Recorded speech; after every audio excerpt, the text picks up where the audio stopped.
अब हम पढ़ रहे हैं फंडामेंटल ड्यूटीज। चैप्टर 9 है लक्ष्मीकांत का आपका। फंडामेंटल ड्यूटीज के बारे में अब हम पढ़ते हैं डिटेल में। देखो, जो फंडामेंटल राइट्स होते हैं और फंडामेंटल ड्यूटीज जो होती हैं वो को रिलेटेड हैं, वो आपस में जुड़ी हुई हैं और वो इनसेपरेबल हैं, उनको अलग नहीं किया जा सकता। ये नहीं है कि फंडामेंटल राइट्स जो हैं आपके अलग हैं और फंडामेंटल ड्यूटीज आपकी अलग अलग आप पढ़ सकते हैं, नहीं, ये दोनों इकट्ठे ही हैं। हमने जो फंडामेंटल ड्यूटीज ली है वो जापानीज कॉन्स्टिट्यूशन से ली है और जापानीज कॉन्स्टिट्यूशन ही केवल एकमात्र डेमोक्रेटिक कॉन्स्टिट्यूशन है जहाँ पे एक लिस्ट है ड्यूटीज की सिटीजन्स के लिए कि भाई आपकी क्या क्या ड्यूटी है। अब देखो ये ड्यूटी आई क्यों, ये स्टार्टिंग में कॉन्स्टिट्यूशन में नहीं थी फंडामेंटल ड्यूटी। एक कमेटी बनी थी, स्वर्ण सिंह कमेटी, एक इंसान थे स्वर्ण सिंह, उन्होंने एक कमेटी बनाई उनके नाम पे। 1976 में एक कमेटी बनी, क्योंकि 1975 में क्या हुआ था, 1975 में इमरजेंसी लगी थी इंडिया में। उसके एक साल बाद 1976 में एक कमेटी बनाई गई इमरजेंसी पीरियड के टाइम पे। उन्होंने 8 फंडामेंटल ड्यूटीज को कॉन्स्टिट्यूशन में सजेस्ट किया। 8 को उन्होंने कितनी सजेशन दी थी, 8 को। लेकिन 42nd अमेंडमेंट के थ्रू हमने कितनी कॉन्स्टिट्यूशन ड्यूटीज लिख दी, 10। हमने कितनी को इंक्लूड किया, 10 को। कमेटी ने कितनी रिकमेंडेशन दी थी, 8। हमने उनकी कुछ रिकमेंडेशन को नहीं माना, जैसे कि भाई अगर आप ड्यूटी नहीं मानोगे तो पार्लियामेंट उस पर पेनल्टी या पनिशमेंट लगा सकती है। इसको ना मानने का कारण क्या था, देखो पार्लियामेंट तो फिर किसी भी चीज़ पे पनिशमेंट लगा देगी, तो आप डेमोक्रेसी से डिक्टेटरशिप की तरफ चले जाओगे धीरे धीरे, तो इसलिए इस चीज़ को नहीं माना गया। नो लॉ इम्पोज पेनल्टी या punishment can not cold be in court. इन्होंने कहा कि जो भी लॉ पनिशमेंट लगाएगा उसको आप कोर्ट में नहीं ले जा सकते। अगर आप कोर्ट में ही नहीं ले जा सकते तो फिर जुडिशरी क्या करेगी भैया, कुछ भी नहीं। इस चीज़ को भी नहीं माना गया, कोर्ट में ले जाया जा सकता है। और एक ड्यूटी थी कि भाई आपको टैक्स पे करना चाहिए, इस चीज़ को भी नहीं माना गया। ठीक है, तो ड्यूटी ऑफ पे taxes can not cold in court, और पार्लियामेंट के पास पावर दी जाए पेनल्टी की या पनिशमेंट की, इन चीज़ों को नहीं माना गया। ये याद रखना कि किन चीज़ों को नहीं माना गया था। अब ये जो 10 फंडामेंटल ड्यूटीज हैं इनके कीवर्ड्स हैं। आपको पहला कीवर्ड क्या याद रखना है, रेस्पेक्ट दे के याद आया उनको किस चीज़ की, आइडिया की। रेस्पेक्ट दे के पहली चीज़ क्या याद रखनी है, रेस्पेक्ट दे के उनको आइडिया आया किस चीज़ का, फ्रीडम लेने का। रेस्पेक्ट दे के आइडिया आया फ्रीडम देने का। यूनिटी दिखाई उन्होंने और डिफेंड करने के लिए, यूनिटी किस चीज़ के लिए दिखाई, डिफेंड करने के लिए, किस चीज़ को, भाईचारे को। और भाईचारा किससे डिफेंड करना था, वुमेन से। ये जो रेस्पेक्ट है ये नंबर 1 ड्यूटी है। आइडियल्स, जो फ्रीडम फाइटर्स के जो आइडियल्स थे उनको ड्यूटी नंबर 2 में रखा गया। यूनिटी, इंटीग्रिटी, सोवरेनिटी को नंबर 3 ड्यूटी में रखा गया। 4 में रखा गया डिफेंड करना है भाईचारे को। डिफेंड करना किस चीज़ को, कंट्री को। भाईचारा का मतलब क्या होता है, फ्रेटर्निटी और वुमेन। भाईचारा का मतलब क्या होता है, फ्रेटर्निटी, सामंजस्य होना चाहिए देश के बीच में, 5 पे है। और वुमेन के खिलाफ डेरोगेटरी टर्म्स का यूज नहीं करना है, ये भी 5th में है। 6 से 11 के लिए क्या है, प्रिजर्व किया तो प्रोटेक्ट हुए। अगर हमने किसी चीज़ को प्रिजर्व किया तो हम क्या हो गए, प्रोटेक्ट हो गए। सेफ हुए तो डेवलप हो गए। हमने एक्सीलेंस से काम लिया तो हमें अच्छी एजुकेशन भी मिल गई। तो प्रिजर्व नंबर 6 ड्यूटी है, प्रोटेक्ट करना नंबर 7 ड्यूटी है, सेफ होना नंबर 8 ड्यूटी है, डेवलप होना नंबर 9 ड्यूटी है, एक्सीलेंस से काम लेना नंबर 10 की ड्यूटी है। और एजुकेशन की जो ड्यूटी है वो 11th में जोड़ी गई है 86 कॉन्स्टिट्यूशन अमेंडमेंट के थ्रू। अब फंडामेंटल ड्यूटीज के बारे में कुछ चीज़ें हैं। ये केवल इंडियन सिटीजन्स के लिए हैं, फॉरेनर्स के लिए ये नहीं है, फॉरेनर्स के लिए नहीं है। ये नॉन जस्टिसेबल है, इनके खिलाफ आप कोर्ट में नहीं जा सकते, लेकिन पार्लियामेंट फ्री है कि वो चाहे तो इनको एनफोर्स कर सकती है। पार्लियामेंट फ्री है, वो चाहे तो इनको एनफोर्स कर सकती है। क्रिटिसिज्म जो है ये मेंस का है, ये आप पढ़ लीजिएगा, आपको क्रिटिसिज्म समझ में आ जाएगा। सिग्निफिकेंस भी मेंस का है। एक वर्मा कमेटी बनाई गई थी 1999 में, वर्मा कमेटी बनाई गई थी। इन्होंने आइडेंटिफाई किया था कि कौन से लीगल प्रोविजंस को हम इन ड्यूटीज के थ्रू इम्प्लीमेंट कर सकते हैं। तो हमारा prevention of insult to national honour act ये ड्यूटीज के थ्रू बनाया गया। Protection civil right act duties के थ्रू बनाया गया। यूएपीए ड्यूटीज के थ्रू बनाया गया। रोपा एक्ट ड्यूटीज के थ्रू बनाया गया। Wild life protection act duties के थ्रू बनाया गया। और फॉरेस्ट कंजर्वेशन एक्ट भी ड्यूटीज के थ्रू बनाया गया था। अब हम पढ़ते हैं नॉर्मल ड्यूटीज को अपनी। देखिए, यूपीएससी ने 2017 में आपसे एक क्वेश्चन पूछा कि फंडामेंटल ड्यूटी जो इंडियन सिटीजन्स की हैं उनके लिए क्या जरूरी है। एक लेजिस्लेटिव प्रोसीजर होना चाहिए प्रोवाइड करने के लिए जो एनफोर्स कर सके इन ड्यूटीज को, जी नहीं। ये ऑप्शन ही आपका गलत है, कोई लेजिस्लेटिव प्रोसीजर नहीं चाहिए आपको। और फिर क्या पूछा गया, दे आर को रिलेटिव टू लीगल ड्यूटीज, ये लीगल ड्यूटीज से को रिलेटिव नहीं है, ये को रिलेटिव किससे है, फंडामेंटल राइट से। लीगल ड्यूटीज का क्या लेना देना फंडामेंटल ड्यूटीज से, ठीक है। तो अब आपका आंसर क्या हो जाएगा, डी, नाइदर 1 नाइदर 2। यूपीपीसीएस ने 2012 में आपसे क्वेश्चन नंबर 2 पूछा। इन्होंने पूछा कि प्रोविजंस जो रिलेटेड है फंडामेंटल ड्यूटीज से वो ऐड किसकी रिकमेंडेशन पे किए गए थे, तो सोन सिंह कमेटी की रिकमेंडेशन पे किए गए थे। 1976 में बनाई गई थी। 8 ड्यूटीज की इन्होंने रिकमेंडेशन दी थी और 10 ड्यूटीज जोड़ दी गई थी। एट प्रेजेंट 11 ड्यूटीज हैं। 11वीं ड्यूटी क्या थी, एजुकेशन के लिए थी और इसको 86th अमेंडमेंट के थ्रू जोड़ा गया था, याद रह जाएगा। बलवंत राय जो मेहता कमेटी थी वो पंचायती राज इंस्टीट्यूशन की कमेटी थी। अयंगर जो कमेटी थी, गोपाल स्वामी अयंगर कमेटी, वो एडमिनिस्ट्रेटिव रिफॉर्म्स की कमेटी थी, ठीक है। और ठक्कर जो कमीशन था वो एजुकेशन का था। चलिए क्वेश्चन नंबर 3। क्वेश्चन नंबर 3 में भी वही चीज़ पूछी गई। यूपीपीसीएस ने 2008 में क्या पूछा आपसे कि कौन सी कमेटी या कमीशन था जिसने फंडामेंटल ड्यूटीज को इंक्लूड किया था, तो ये कौन सी कमीशन था, सोन सिंह कमेटी। कब बनाई गई थी, 1976 में। कितनी रिकमेंडेशन दी थी इन्होंने, 8 की। अभी कितनी है, एट प्रेजेंट कितनी है, एट प्रेजेंट आपकी 11 ड्यूटीज हैं। 10 नॉर्मली थी और 11वीं को हमने 86th कॉन्स्टिट्यूशन अमेंडमेंट के थ्रू जोड़ा था। क्लियर बात हो गई।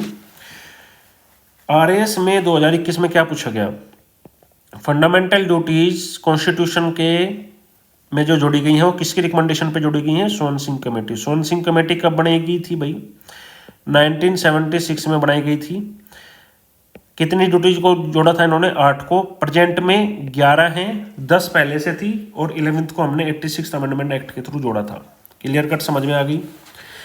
छत्तीसगढ़ पीसीएस ने आपसे क्या पूछा, फंडामेंटल ड्यूटीज के लिए कौन सा अमेंडमेंट किया गया, 42nd अमेंडमेंट एक्ट किया गया था। और 42nd अमेंडमेंट एक्ट कब का था, 1976 का। और कमेटी का नाम क्या था, सोन सिंह कमेटी। ये जो फंडामेंटल ड्यूटी जो अपहोल्ड और प्रोटेक्ट करती है किसको, सॉवरेनिटी, यूनिटी और इंटीग्रिटी को, ये कौन से नंबर पे है। देखो मैंने आपको कीवर्ड क्या बताया था, आप अपना कीवर्ड याद कीजिए, प्रोटेक्ट। ओके, 1 से लेकर के 5 तक के हम रिपीट करते हैं। रेस्पेक्ट दे के, क्या था, रेस्पेक्ट दे के आइडिया आया, रेस्पेक्ट दे के आइडिया आया फ्रीडम का, तो उन्होंने यूनिटी दिखाई। यूनिटी का मतलब क्या था, यूनिटी, इंटीग्रिटी और सोवरेनिटी, तो ये नंबर 3 में थी। नंबर 1 में क्या थी, रेस्पेक्ट देनी है किस चीज़ को, अपने फ्रीडम फाइटर्स को। रेस्पेक्ट किसको देनी है, अपने नेशनल एंथम को, नेशनल फ्लैग को, राष्ट्रीय ध्वज को रेस्पेक्ट दीजिए, ये नंबर 1 में था। नंबर 2 में क्या था, जो हमारे आइडियल्स थे फ्रीडम फाइटर्स के, आइडियल्स, उनको हमको हमेशा रेस्पेक्ट के नज़र से देखना है। 4 में क्या था, देखो रेस्पेक्ट देके आइडिया आया यूनिटी का, और यूनिटी दिखाई हमने, फिर क्या किया, हमने डिफेंड किया। हमने क्या किया, डिफेंड किया। इसमें क्या है कि अगर कभी कंट्री पे कोई मुसीबत आई तो ये हर एक नागरिक का कर्तव्य होगा, ये उसकी फंडामेंटल ड्यूटी होगी कि वो डिफेंड करे अपने देश को। ये नंबर 4 में था, डिफेंस, ठीक है। Okay, question number 7। अब क्वेश्चन नंबर 7 को समझते हैं हम। When were the fundamental duties mention in the constitution. देखो जब फ्रेम हो रहा था कॉन्स्टिट्यूशन तब भी नहीं था, 26 जनवरी 1950 को भी ड्यूटीज नहीं थी। ये 42nd अमेंडमेंट के थ्रू हमने जोड़ा था 1976 में, सोन सिंह कमेटी के द्वारा। क्वेश्चन नंबर 8 यूपीपीसीएस 2015 में पूछा गया कि कौन सा आर्टिकल है जिसके थ्रू फंडामेंटल ड्यूटीज को जोड़ा गया 42nd अमेंडमेंट के द्वारा, तो वो आर्टिकल था 51A। 51A में जोड़ा गया है और पार्ट था नंबर 4 का भाग ए। इसमें फंडामेंटल ड्यूटीज लिखी गई हैं। आर्टिकल 50 में क्या था, रिवाइज कीजिए मेरे साथ। आर्टिकल 50 में क्या था भाई, हमने सेपरेट किया था किसको, जुडिशरी को एग्जीक्यूटिव से। आर्टिकल 52 प्रेसिडेंट से रिलेटेड, आर्टिकल 53 भी प्रेसिडेंट से रिलेटेड है, ठीक है। क्वेश्चन नंबर 9, कब फंडामेंटल ड्यूटीज को अपने कॉन्स्टिट्यूशन में हमने जोड़ा, 1976 में। किसके थ्रू, 42nd अमेंडमेंट के थ्रू, 42nd कॉन्स्टिट्यूशन अमेंडमेंट के थ्रू जोड़ा था। क्लियर कट बात समझ में आ गई। Question number 10। क्वेश्चन नंबर 10 आपसे पूछा गया है कि फंडामेंटल ड्यूटीज को जो सिटीजन्स की हैं उनको इंट्रोड्यूस किया गया था 42nd अमेंडमेंट एक्ट के थ्रू। वो 42nd अमेंडमेंट एक्ट कब हुआ था, किस सन में हुआ था, 1976 में हुआ था भाई। क्वेश्चन नंबर 11, ये पूछा गया फंडामेंटल ड्यूटी जो मेंशन है वो किस पार्ट में है। तो हमारे पार्ट 4A में फंडामेंटल ड्यूटीज हैं, पार्ट 3 में हमारे फंडामेंटल राइट्स हैं, पार्ट 4 में हमारे DPSP हैं और पार्ट 6 में हमारे क्या है, स्टेट्स लेजिस्लेचर है। हमारे यूनियन एग्जीक्यूटिव किस में है, पार्ट 5 में है, और स्टेट एग्जीक्यूटिव किस में है, पार्ट 6 में है। क्वेश्चन नंबर 12, क्वेश्चन नंबर 12 में पूछा गया कि जो फंडामेंटल ड्यूटीज हैं ये किस पार्ट में है। तो आंसर क्या हो जाएगा, पार्ट 4 का A, इसमें फंडामेंटल ड्यूटीज हैं। पार्ट 3 में हमारा फंडामेंटल राइट है, पार्ट 2 में हमारी सिटीजनशिप है, यहीं पे रिवाइज कर लीजिएगा बैठ के, सिटीजनशिप है, और पार्ट 4 में हमारा DPSP है। तो ये आपके पार्ट्स भी रिवाइज होने शुरू हो गए। क्वेश्चन नंबर 13 बहुत अच्छा क्वेश्चन है, RAS में पूछा गया था 2018 में कि स्वर्ण सिंह कमेटी जो बनाई गई थी उसमें कौन कौन मेंबर थे। देखो इसका एक्सप्लेनेशन पढ़ना। स्वर्ण सिंह कमेटी में टोटल 12 मेंबर्स थे, ठीक है। स्वर्ण सिंह चेयरमैन थे और इनके नाम एक बार पढ़ लेना, याद करने की जरूरत नहीं है बस। क्वेश्चन नंबर 14, क्वेश्चन नंबर 14 पूछता है आपसे कि किस कॉन्स्टिट्यूशन अमेंडमेंट के थ्रू 10 फंडामेंटल ड्यूटीज को जोड़ा गया था। तो ये आंसर हो जाएगा 42nd अमेंडमेंट हुआ था 1976 में, इसके द्वारा जोड़ा गया था। क्वेश्चन नंबर 15 जो पूछता है आपसे वो पूछता है फंडामेंटल ड्यूटीज हमारे जो इन्यूमरेटेड हुई हैं वो किस पार्ट में हुई हैं। तो आपको पार्ट याद रखना पड़ेगा, 4th A में हुई है। पार्ट 1 में क्या है, इंडिया की जो यूनियन टेरिटरी हैं और स्टेट्स हैं, इंडिया की स्टेट्स और यूनियन टेरिटरी को पार्ट 1 में लिखा गया है। पार्ट 2 में सिटीजनशिप को लिखा गया है। पार्ट 2 में किसके बारे में बात की गई है, सिटीजनशिप के बारे में। और पार्ट 4 किसके बारे में बात करता है, directive principle of state policies के बारे में। क्वेश्चन नंबर 16, क्वेश्चन नंबर 16 कहता है किस आर्टिकल में फंडामेंटल ड्यूटीज लिखी हुई हैं। तो आर्टिकल में लिखी हुई है 51 के A में। किस में लिखी हुई है, 51 के A में। ना तो 50 के A में लिखी हुई है, ना ही 50 के B में लिखी हुई है, और ना ही 51 के B में लिखी हुई है। क्वेश्चन नंबर 17, इन्होंने कहा 10 जो फंडामेंटल ड्यूटीज थी जो 42nd के अमेंडमेंट के थ्रू जोड़ा गया उनको क्या बोलते हैं। तो उनको बोलते हैं फंडामेंटल ड्यूटीज। क्वेश्चन नंबर 18 देखिए अब कि कौन सा अमेंडमेंट है जिसके द्वारा फंडामेंटल ड्यूटीज को जोड़ा गया। तो कौन सा अमेंडमेंट है वो, 42nd। और कब हुआ था, 1976 में। कौन सी कमेटी थी, स्वर्ण सिंह कमेटी। कब बनी थी, 1976 में। कितने मेंबर थे, 12 मेंबर थे। समझ आ गई। रिकमेंडेशन कितनी की दी थी, 8 रिकमेंडेशन दी थी स्वर्ण सिंह कमेटी ने। कितनों को इंक्लूड किया गया था, 10 फंडामेंटल ड्यूटीज को इंक्लूड किया गया था। और अभी कितनी है, 11। और ये जो 11वीं जोड़ी गई है ये कौन से अमेंडमेंट के थ्रू जोड़ी गई है, 86th कॉन्स्टिट्यूशन अमेंडमेंट एक्ट के थ्रू। क्लियर कट बात समझ में आ गई, सारा concept. Question number 19, question number 19 बोलता है आपको फंडामेंटल ड्यूटीज को इनकॉर्पोरेट किया गया था कॉन्स्टिट्यूशन में किस अमेंडमेंट एक्ट के थ्रू, 42nd अमेंडमेंट एक्ट के थ्रू। ठीक है। क्वेश्चन नंबर 20 क्या बोलता है, 42nd अमेंडमेंट एक्ट 1976 एक नया चैप्टर जोड़ता है और वो नए चैप्टर का नाम क्या था, फंडामेंटल ड्यूटीज। ठीक है। क्वेश्चन नंबर 21, क्वेश्चन नंबर 21 बोलता है कि भाई कौन सी चीज़ है जो फंडामेंटल ड्यूटी के लिए सही नहीं है। ऑप्शन ए सही नहीं है। इसमें कह रहे हैं कि इनको एनफोर्स किया जा सकता है रिट्स लगा के कोर्ट में, जी नहीं, यानी कि बाकी तीनों सही है। ये बाकी तीनों पढ़ लीजिए। They can promoted only by constitutional methods, yes, constitutions के मेथड के थ्रू ही इनको प्रमोट किया जा सकता है। They can be used for interpreting ambiguous statutes, बिल्कुल, कैन बी का मतलब क्या है, possibility. Option D, the performance of any particular duty comes within the sphere of constitutional law which court has to decide, ये भी court ही decide करेगा। ये तीनों जो ऑप्शंस है ना ये बहुत ही अच्छे ऑप्शंस हैं, इनको समझिए, इनको समझना है और उसके बाद रट्टा मार लेना है। ऑप्शन डी को देखो कितना अच्छा लिखा है कि परफॉर्मेंस है ना किसी पार्टिकुलर ड्यूटी की, वो कॉन्स्टिट्यूशनल लॉ के स्फेयर में आती है और कोर्ट को भी अधिकार है कि वो डिसाइड कर सकता है कि यस। देखो अब जैसे ड्यूटी नंबर 4 है कि अगर देश पे कोई खतरा होगा तो सभी को डिफेंड करना है, कंट्री को। और कल को सपोज कीजिए किसी देश ने हम पे अटैक कर दिया और देश पे खतरा आ गया, तो कोर्ट ये बोल सकता है आपको कि भाई आपकी ड्यूटी है एज सिटीजन, आप डिफेंड करेंगे, चलिए बॉर्डर पे और लड़िए। तो ये कोर्ट के पास है पावर कि वो चाहे तो किसी भी फंडामेंटल ड्यूटी को एनफोर्स करवा सकता है आपसे। तो ऑप्शन नंबर 21 के जो तीनों ऑप्शन है बहुत अच्छे ऑप्शन है, इनको समझना है आपको। क्वेश्चन 22, क्वेश्चन 22 बोल रहा है कि कौन है जो फंडामेंटल ड्यूटी में नहीं है। अब फंडामेंटल ड्यूटी में मैंने 6 से लेकर के 11 तक फंडामेंटल ड्यूटी आपको क्या समझाई थी। देखो, प्रिजर्व किया, अब हमको समझना है कि हमने प्रिजर्व किया, अगर प्रिजर्व किया तो हम क्या हुए, प्रोटेक्ट हो जाएंगे। क्या हो जाएंगे, हम प्रोटेक्ट हो जाएंगे। और प्रोटेक्ट होने के बाद हम क्या करेंगे, हम सेफ फील करेंगे, हम सेफ फील करेंगे और फिर हम करेंगे डेवलपमेंट।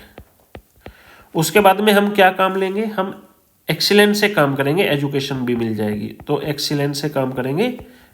अब ये जो प्रिजर्व है ना, ये नंबर 7 की ड्यूटी है, प्रोटेक्ट करना नंबर 8 की ड्यूटी है, सेफ होना नंबर 9 की ड्यूटी है, डेवलप करना नंबर 10 की ड्यूटी है। देखिए, टू डेवलप साइंटिफिक टेम्पर, अगर हमें साइंटिफिक टेम्पर डेवलप करना है और ये जो सुपरस्टिशियस चीज़ें हैं, जादू टोना टोटके में विश्वास नहीं करना, साइंस पे विश्वास करना, ये कौन सी ड्यूटी है, ये ड्यूटी नंबर 9 है आपकी, 9। अगर आपसे पूछा जाए कि सेफ गार्ड करना है पब्लिक प्रॉपर्टी को, तो सेफ गार्ड किस में करना है, क्या करना है, प्रोटेक्ट करना है, सेफ करना है। तो सेफ करना है, प्रोटेक्ट करना है, तो एक ड्यूटी नंबर 8 है। To abide by the constitution and respect it ideals. अब हमने एक और कीवर्ड पढ़ा था, रेस्पेक्ट दे करके क्या हुआ था, रेस्पेक्ट दे के आइडिया आया था हमको, तो नंबर 2 पे क्या आता है, आइडियल्स, तो ये नंबर 2 की ड्यूटी है, नंबर 2 की ड्यूटी है। तो क्या ड्यूटी है जो फंडामेंटल राइट्स नहीं है, फंडामेंटल ड्यूटीज में नहीं आता, to vote in general election. अगर आपसे पूछा जाए कि जनरल इलेक्शन में वोट देना क्या ड्यूटी है, आपको देख के लगेगा हाँ ये ड्यूटी है, लेकिन एक्चुअल में ये ड्यूटी नहीं है। समझ गए आप? इस तरीके से आपको क्वेश्चन को सोल्व करना है। Question number 23, article 51A deal करता है फंडामेंटल ड्यूटीज से। कितनी ड्यूटीज हैं आज की डेट में? 11 ड्यूटीज हैं। कितनी ड्यूटीज हैं? 11 ड्यूटीज हैं। ठीक है। Question number 24, to abide and respect under the provision of article 51A, किसकी रेस्पेक्ट करनी है? कॉन्स्टिट्यूशन की। किसकी रेस्पेक्ट करनी है? कॉन्स्टिट्यूशन की। तो रेस्पेक्ट ड्यूटी नंबर 1 है। ओके। क्वेश्चन नंबर 25, कौन सी फंडामेंटल ड्यूटी है? देखो, सेपरेशन जो जुडिशरी का एग्जीक्यूटिव से है ना, ये डीपीएसपी है। ये क्या है? डीपीएसपी है। आर्टिकल 50 की बात की जा रही है। अगर आपको वैल्यू और प्रिजर्व करना है, अब देखो मैंने ऊपर क्या बताया था, प्रिजर्व नंबर ड्यूटी नंबर 7 है, प्रिजर्व करना। तो प्रिजर्व और वैल्यू देना रिच हेरिटेज को हमारे कल्चर के, ये ड्यूटी है। फ्री और कंपलसरी एजुकेशन ये फंडामेंटल राइट है। ये क्या है? फंडामेंटल राइट है आर्टिकल 21A के थ्रू। और एबॉलिशन ऑफ अनटचेबिलिटी आर्टिकल 17 के थ्रू क्या है? फंडामेंटल राइट है। समझ गए आप? तो आपका पीछे से रिपीटेशन भी हो रहा है। अब देखो, यूपी पीसीएस ने एक क्वेश्चन पूछा 2008 में कि फंडामेंटल ड्यूटीज में क्या इंक्लूड नहीं है? प्रोटेक्ट करना और इम्प्रूव करना नेचुरल इन्वायरमेंट को। जी हाँ, प्रोटेक्ट करना कौन सी ड्यूटी है? नंबर 8 की ड्यूटी है, जिसमें इन्वायरमेंट को प्रोटेक्ट करना है। To cherish and follow the noble ideas respect देके आइडिया आया था ना, तो ये नंबर 2 की ड्यूटी है। To strive towards abolition of untouchability, ये ड्यूटी नहीं है भैया। ये क्या है? ये फंडामेंटल है। अनटचेबिलिटी को खत्म करना क्या है? फंडामेंटल राइट है आर्टिकल 17 के through. To develop scientific temper, develop duty number 10 है। ड्यूटी नंबर 10 में क्या लिखा हुआ है? To develop scientific temper, humanism और स्पिरिट ऑफ इंक्वायरी और रिफॉर्म। ये 4 चीजें हैं। 4 चीजों को याद रखना कि हमें क्या डेवलप करना है। साइंटिफिक टेम्पर को डेवलप करना है, ह्यूमनिज्म, मानवता होनी चाहिए, स्पिरिट ऑफ इंक्वायरी, हमें हर चीज को इंक्वायरी करनी है, हर चीज को जानने की इच्छा होनी चाहिए, और रिफॉर्म करने, अगर कोई चीज गड़बड़ है हमारी सोसाइटी में तो उसको क्या करना है? रिफॉर्म करना है। क्वेश्चन नंबर 27, कौन सा पार्ट नहीं है फंडामेंटल ड्यूटीज का? देखो, पढ़िए option number 1, to defend the country and render national service, ये ड्यूटी नंबर 4 है। अब मैं फिर से आपको कीवर्ड दोहराता हूँ। कीवर्ड क्या था? रेस्पेक्ट देके आइडिया आया यूनिटी का, डिफेंड करने के लिए भाईचारे को वुमेन से, तो हमें नंबर 4 पे क्या आ जाएगा? Defend word. ऑप्शन नंबर 2 को देखिए, to value and preserve the rich heritage of our composite culture, preserve करना है हमें, प्रिजर्व करना है, तो ड्यूटी नंबर 7 है ये। प्रिजर्व किया तो प्रोटेक्ट हुए तो सेफ हो गए, डेवलप हो गए, एक्सीलेंस से काम लिया तो एजुकेशन मिल गई। Option number C, to help in organising village panchayat. अरे विलेज पंचायत तो डीपीएसपी में आर्टिकल 40 में लिखा हुआ है। डीपीएसपी का आर्टिकल 40 क्या बोलता है? विलेज पंचायत के बारे में। तो ये क्या है? डीपीएसपी है। अगर हमें पूछा जाए सेफ गार्ड करना है पब्लिक प्रॉपर्टी को और एब्जोर करना है वोलेंस को, वोलेंस नहीं करना है, वोलेंस की निंदा करनी है, तो हमें सेफ गार्ड में सेफ से क्या आ जाएगा? Duty number 9। तो ये ड्यूटी नंबर 9 है। समझ गए? ये कीवर्ड मैंने इसलिए बनाया है कि आप एक बार लक्ष्मीकांत पढ़िएगा अच्छे से, आपको इन कीवर्ड से पता चल जाएगा कि ड्यूटीज है या ये नहीं है। ठीक है। क्वेश्चन नंबर 28, क्वेश्चन नंबर 28 पूछता है यूपी का कि भाई कौन सी चीज है जो फंडामेंटल ड्यूटी है? टू पे इनकम टैक्स, ये फंडामेंटल ड्यूटी नहीं है, ऑप्शन 2 को हटा दीजिए। टू डिफेंड द कंट्री, ये फंडामेंटल ड्यूटी नंबर 4 है। To preserve the rich heritage, ये प्रिजर्व करना ड्यूटी नंबर 7 है। और टू सेफ गार्ड करना पब्लिक प्रॉपर्टी को, ये ड्यूटी नंबर 9 है। तो इसका आंसर क्या बनेगा? 1, 3 एंड 4। क्वेश्चन नंबर 29, ये यूपीएससी ने पूछा है आपसे 2012 में। देखो इसको समझते हैं अच्छे से। इन्होंने पूछा कौन सी चीज़ है जो फंडामेंटल ड्यूटीज है? फंडामेंटल ड्यूटीज प्रिजर्व करना रिच हेरिटेज को, यस प्रिजर्व करना हमारी ड्यूटी थी। तो प्रिजर्व किस में आएगा? प्रिजर्व आएगा ड्यूटी नंबर 6 में। प्रोटेक्ट करना वीकर सेक्शन को सोशल इंजस्टिस से, ये डीपीएसपी है। ऑप्शन नंबर 2 में क्या है? डीपीएसपी है। वीकर सेक्शन को प्रोटेक्ट करना नहीं है। प्रोटेक्ट किसको करना है? देखो प्रोटेक्ट किसको करना था हमें, याद करो फंडामेंटल ड्यूटीज में अभी मैंने बताया था आपको प्रोटेक्ट किसको करना था। दिमाग पे जोर लगाइए, प्रोटेक्ट किसको करना था भैया? प्रोटेक्ट करना था हमें इन्वायरमेंट को। याद आया? प्रोटेक्ट हमें सोशल इनजस्टिस को और वीकर सेक्शंस को प्रोटेक्ट नहीं करना है किसी से भी। ठीक है। उसके बाद डेवलप करना साइंटिफिक टेम्पर और स्पिरिट ऑफ इंक्वायरी, यस ये रिपीटेड है। और एक्सीलेंस की तरफ जाना in all spheres of individuals and collective activity, ये भी नंबर 10 की ड्यूटी है। तो इसका आंसर क्या बनेगा? 1, 3 एंड 4। समझ गए आप? चलिए question number 30। Question number 30 UPPCS ने पूछा है कि प्रोटेक्शन करना, किस चीज को प्रोटेक्शन करना है? विलेज पंचायत आर्टिकल 40 में है। नेशनल फ्लैग की हमें रेस्पेक्ट करनी है, प्रोटेक्ट नहीं करना है। शेड्यूल कास्ट और शेड्यूल ट्राइब्स के बारे में आर्टिकल 47 में भी है, आर्टिकल 17 में भी है अनटचेबिलिटी के लिए। वाइल्ड लाइफ को प्रोटेक्ट करना, किस चीज़ को? इन्वायरमेंट को। ये वाइल्ड लाइफ के बारे में बात की जा रही है, इन्वायरमेंट के बारे में बात की जा रही है। और इन्वायरमेंट को प्रोटेक्ट करना क्या है? फंडामेंटल ड्यूटी है। Question number 31, it shall be duty of every citizen of India to protect and improve natural environment. ये किस चीज में लिखा हुआ है भाई? ये आर्टिकल 51 में लिखा हुआ है। क्यों? क्योंकि प्रोटेक्ट करना जो है ना, ये हमारी फंडामेंटल ड्यूटी है। क्लियर कट बात समझ आ गई? ओके। यूपीपीसीएस 2009 में क्वेश्चन नंबर 32 पूछा गया कि कौन सी चीज है जो इनकरेक्ट है? Fundamental duties are part of fundamental rights. सही बात है, ये गलत लिखा हुआ है। फंडामेंटल ड्यूटी किसका पार्ट है? डीपीएसपी का पार्ट है। ऑप्शन नंबर 2, ऑप्शन नंबर 2 बोलता है fundamental duties are not part of fundamental rights. बिल्कुल सही बात है। फंडामेंटल ड्यूटीज को पार्ट 4A में रखा गया है। बिल्कुल सही बात है। आर्टिकल 51 एक्सप्लेन करता है ड्यूटी क्या होगी एवरी सिटीजन की। बिल्कुल सही बात है। चलिए क्वेश्चन नंबर 33 देख लेते हैं। कौन सी चीज़ है जो फंडामेंटल ड्यूटी नहीं है? रेस्पेक्ट करना नेशनल एंथम की, यस ये ड्यूटी नंबर 1 है। बिल्कुल है भाई। सेफ गार्ड करना पब्लिक प्रॉपर्टी को, सेफ गार्ड करना कौन सी ड्यूटी है? नंबर 8 की। जो हमारी सार्वजनिक संपत्ति है जैसे रोड है, सरकारी भवन है, उनको सेफ करना तो पड़ेगा भाई। To protect monuments and places of public importance, protect करना है मोनूमेंट्स को, ठीक है, और प्लेसेज को जो पब्लिक इंपोर्टेंस के हैं, जी नहीं, ये काम नहीं है हमारा। ठीक है। और उसके बाद में to protect and improve natural environment, ये सही है। हमें प्रोटेक्ट से क्या याद रखना है? नेचुरल इन्वायरमेंट को प्रोटेक्ट करना है, मोनूमेंट्स को नहीं। मोनूमेंट्स को प्रोटेक्ट करना किसका काम है? ये काम है आर्टिकल 49 का। और ये काम किस में आता है? डीपीएसपी में। आर्टिकल 49 किस में आता है? डीपीएसपी में। समझ गए? अगर आपको फंडामेंटल राइट्स डीपीएसपी अच्छे से याद है तो ड्यूटीज अपने आप याद हो जाएंगी। क्वेश्चन नंबर 34, कौन है जो एक फंडामेंटल ड्यूटी नहीं है, not a fundamental duty? Option A, protect करना और इम्प्रूव करना नेचुरल इन्वायरमेंट को, बिल्कुल ये ड्यूटी है। और ये ड्यूटी नंबर कौन सी है हमारी? ये ड्यूटी नंबर हमारी 7 है।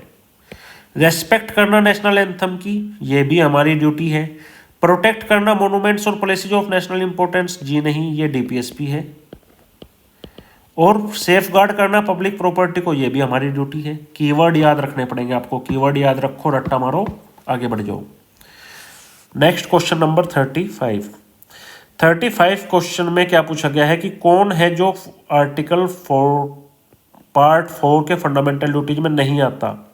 ऑप्शन ए, रेस्पेक्ट करना नेशनल फ्लैग, बिल्कुल है। प्रमोट करना स्पिरिट ऑफ ब्रदरहुड, भाईचारा among all people of India, ये भी ड्यूटी है। रेस्पेक्ट करना हमारे पेरेंट्स और टीचर्स की, ये फंडामेंटल ड्यूटी नहीं है भाई। प्रिजर्व करना रिच हेरिटेज को, हमारे जो कंपोजिट कल्चर है, ये भी ड्यूटी है हमारी। क्वेश्चन 36 फिर से पूछा गया है कौन एक फंडामेंटल ड्यूटी नहीं है? क्या पब्लिक इलेक्शन में वोट डालना फंडामेंटल ड्यूटी है? जी नहीं। डेवलप करना scientific temper, yes. Safeguard करना पब्लिक प्रॉपर्टी को, सरकारी संपत्ति की सुरक्षा करना, बिल्कुल। अबाइड करना अपने कॉन्स्टिट्यूशन से, हमें अपने कॉन्स्टिट्यूशन को मानना है। और रेस्पेक्ट करना अपने आइडियल्स की, ये भी हमारी ड्यूटी है। ये कब पूछा गया था? यूपीएससी 2011 में। समझ गए? अब चलते हैं आगे। क्वेश्चन 37, पार्ट 2 किससे रिलेटेड है? सिटीजनशिप से, बिल्कुल सही बात है। पार्ट 3 किससे रिलेटेड है? फंडामेंटल राइट से, बिल्कुल सही बात है। पार्ट 4 किससे है? Directive principle of state policy, DPSP से, बिल्कुल सही बात है। पार्ट 5 में क्या लिखा हुआ है? फंडामेंटल ड्यूटी नहीं। फंडामेंटल ड्यूटी किसमें लिखी हुई है? पार्ट 4A में। पार्ट 5 में क्या लिखा हुआ है? Union executive. तो पार्ट 5 में क्या लिखा हुआ है? Union executive. देखो, अब यूपीएससी ने 2015 में क्वेश्चन पूछा आपसे, to uphold and protect the sovereignty, unity and integrity, किसमें लिखी हुई है? फंडामेंटल ड्यूटी में। ड्यूटी नंबर 3 यही तो है। रेस्पेक्ट देके आइडिया आया था फ्रीडम का, उससे क्या हुआ था? यूनिटी दिखाई थी हमने। तो यूनिटी, सोवरेनिटी और इंटीग्रिटी किसमें लिखी हुई है? ये लिखी हुई है भाई साहब आपकी फंडामेंटल ड्यूटीज में। क्लियर कट बात हो गई। Question 39, how many fundamental duties there in Indian constitution? 11 fundamental duties है अभी। क्वेश्चन नंबर 40, अब देखिए इसमें बहुत अच्छा क्वेश्चन पूछा है। To foster respect for international law, respect दिखानी है इंटरनेशनल लॉ के लिए, किसमें लिखा हुआ है? ये आर्टिकल 51C में लिखा हुआ है। 51 क्या बोलता है? इंटरनेशनल लॉज की बात करता है, फॉरेन पॉलिसी की बात करता है। To have compassion for living creatures, compassion रखिए लिविंग क्रिएचर्स के लिए, ये कहाँ पे लिखा हुआ है? ये हमारे लिखा हुआ है आर्टिकल 51A(G) में। क्यों? क्योंकि हमारा जो G का मतलब क्या हो गया यहाँ पे? ABCDEFG का मतलब हो गया सेवंथ फंडामेंटल ड्यूटी है, जो कि इन्वायरमेंट के बारे में बात करते हो। इन्वायरमेंट में कौन रहता है? Living creatures. अगला क्वेश्चन है, to develop spirit on inquiry and reform, ये बात करता है नंबर 8 की ड्यूटी, ये बात करता है नंबर 8 की ड्यूटी की। ठीक है। उसके बाद लिखा हुआ है, सेपरेट कर दीजिए जुडिशरी को एग्जीक्यूटिव से in public service of state. Judiciary और एग्जीक्यूटिव को अलग करने की बात किसमें की गई है? आर्टिकल 50 में। तो इस तरीके से आपकी फंडामेंटल ड्यूटीज भी कंप्लीट हो गई। एक बार अपनी लक्ष्मीकांत का चैप्टर 9 पढ़ लीजिएगा, उसके बाद फंडामेंटल ड्यूटीज पढ़ लीजिएगा। क्लियर कट आपको समझ में आ जाएगा सारा का सारा कॉन्सेप्ट।